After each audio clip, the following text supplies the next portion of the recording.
ቤት ስታሰሩ በተቻላችሁ አቅም አልኖርበትም ብላችሁ አታሰሩ።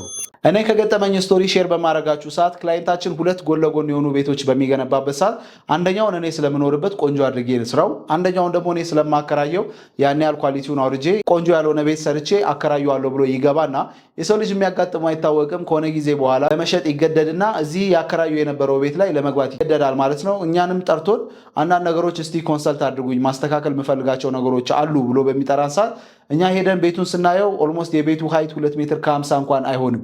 ያ ማለት መኖሪያ ቤት ውስጥ በምትገቡበት ሰዓት ላይ ዝቅ ብላችሁ ነው የምትገቡት።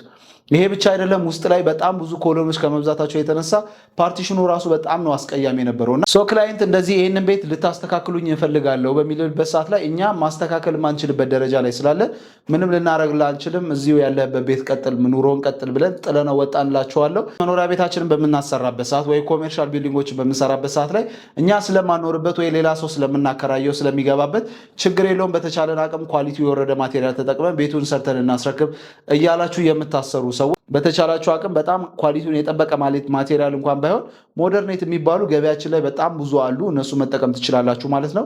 ነገ እናንተ ባትኖሩበት የእናንተ ልጆች ሊኖሩ ይችላሉ እና በተለይ ብረት መቀነስ፣ ኳሊቲውን ያልጠበቀ ማቴሪያል መጠቀም ነገ ዋጋ ያስከፍላችኋል። አዲሽናል ብዙ ወጪዎችን ሊያስወጣችሁ ስለሚችል ይህንን ነገር ታሳቢ እንድታደርጉት እንላለን። ያያ ኮንስትራክሽንን ፎሎ ካላደረጋችሁ ፎሎ ማድረጋችሁን አትርሱ። መልካም ጊዜ